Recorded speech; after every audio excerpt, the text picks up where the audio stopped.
Here's a simple question to AI model. What are the 5 top selling products and the average rating of each? But now watch how the normal AI agent answers this. So it calls a tool to get the products, waits, reads the results, then it calls another tool for the ratings of the first product.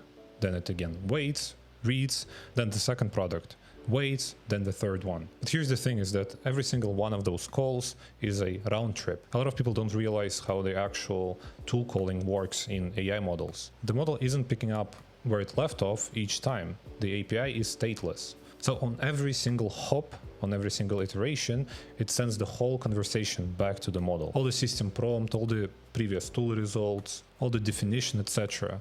gets sent back to the model on every single iteration. So those 6 round trips are not small calls. We're sending the whole conversation and the whole context that is also keeps growing as we are getting results from previous calls. And you're paying per token every single time. And that's why it's slow, and also the reason why it gets so expensive. But there is a way to collapse it into just one tool call. And once you see this, it's really hard to unsee. So in this video, I want to show you the concept behind this, why it actually works. Then I'm going to show you how you can actually build this with any model, with any provider from scratch. And look, this is not some kind of trick that nobody knows. Most of the big labs like Anthropic, I believe OpenAI also has this, are using them in their production applications, and they shipped some kind of version of it. And I'll be honest with you, when I first saw this, I was really hyped, and I like this concept immediately because I think this is the right direction and the right idea. But here's where I got stuck. Every time I read about this, it was about the Anthropic platform, it was about OpenAI's platform, and I kept thinking, how do I actually implement this into my application? Because most of my time I'm using something like OpenRouter, and I'm not using the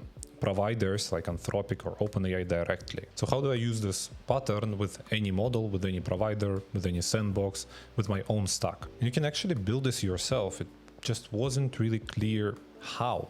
So first, I want to show you the concept until it genuinely clicks. Then I'm going to show you how you can actually build this. The old way looks like this. It's like a staircase. Call, then you wait, then you call, then you wait, and then again call, wait. Every tool is its own separate stop. And here's why the fix works, and this is the part that a lot of people actually miss. Think about what the model is actually great at. It read tens of millions, maybe even trillions lines of code. Writing code is maybe the single best thing that it does in the entire world. But what we're asking it instead is to write some kind of JSON on every tool call, then wait, and then write another JSON. So this is stiff one-at-a-time format that models are mediocre at. I know they're getting better, but still writing code is their strongest point or format. And the way you do that is you change what the model is handed. Instead of a list of tools, it can call only one at a time. You give it a set of functions. Functions it can call from the inside code that it writes itself. So get top products isn't a thing that it can stop and call anymore. It becomes something like a function, something that you can put in a loop, something you can await, something that you can do the actual math on. Now let me show you what it looks like in real application. So if I ask the same question as I did before, give me top 5 products and the average rating for each, you will notice that it starts writing a TypeScript program here.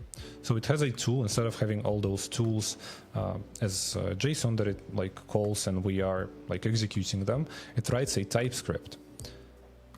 And inside of this TypeScript, you'll notice we're still calling the same tools as we did before, but now we're doing it inside of the sandbox. So here's an example. It writes it gets top products, then it iterates over them, and inside of the iteration, inside of the loop, it also calls get product ratings.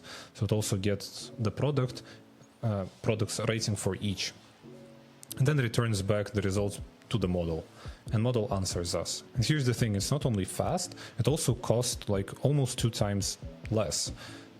Almost 2 times fewer tokens. If we look at the example without this, you'll notice that we used 3,000 tokens, whereas with this code mode we used only 1,000, an 800. And the thing is that it's just a TypeScript. It can write whatever it wants. It can do loops, it can do math. it can do whatever it wants. It's just TypeScript. So now we have only one tool, and this tool is execute TypeScript.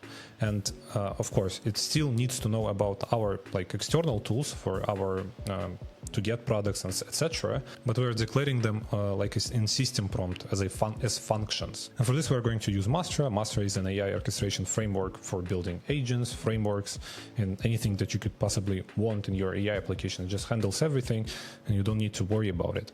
So here is an example. Let's start with our classic agent and how we're declaring it. Inside of this classic agent file, all we are doing is that we're describing, defining the instructions, the model, and our tools. So we have here 4 tools to get top products, product ratings, get inventory, and transactions. And just tools that with mock data, basically.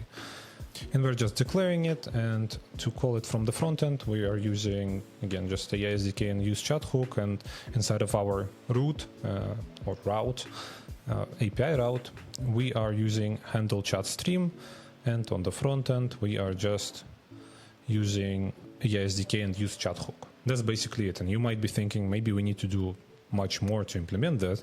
But actually, if we look at the code mode example and our agent, all we changed is that we added another function here called create code mode, and we've defined all our tools there. So you will notice here that we've defined tools, and those are the same tools as we used before. But here inside of this create code mode, we also defined a sandbox. So that's where our AI model actually writes the program. But the thing is that it only writes the program, but when we need to call the actual tools, to not lose all the validation and security stuff, we are calling the tools that it writes inside of it. We're calling it on our machine, on our server. So all the AI generated code is executed in the sandbox, but our tools that we've defined here, they are executed on our server. And this is also a very important thing to understand. Then we're defining the sandbox. In my case, because it's just a demo application, I'm defining the local sandbox, but you can use any sandbox like A2B. I don't believe Daytona support this yet, but you can use A2B for sure, because you need to have a transport. I'm not sure if it's here, but if you're going to use like A2B, you would need to define also a transport, which is just a separate function from Mastra package and Mastra library. And then we're just taking this code mode, and this code mode consists of instructions and the tools. Inside of these instructions, it's basically just showing the declaration of each of our individual tools. So inside of the instructions, we're defining declare function, and we're specifying there what it needs for the input and what it will output. And that's basically it. After you define this create code mode and you defined all the instructions and the tools, inside of the route, you don't need to change anything, because we just changed the tools to this one execution. The only thing from the UX standpoint is it's much harder to play around with for the user experience. That's true, because with tools you can actually come up with some UI for them. With this code execution, you just see the TypeScript code. So a few things to worth knowing is that it is still in alpha, and API will probably change at some point in the future. And also, it doesn't mean that you need to rewrite all your agents to that. It mostly makes sense for agents that are like that are aggregating some information that like I showed in this example, where you need to first get products, then you need to get summary of each product or something like this, and then answer to the user. If you only have a few tools and they are not like intertwined in any way, it really doesn't make sense to do it this way. I hope you found this helpful. I'm going to leave all the links in the description. Leave a like, leave a comment, subscribe to the channel, and I'll see you in the next one.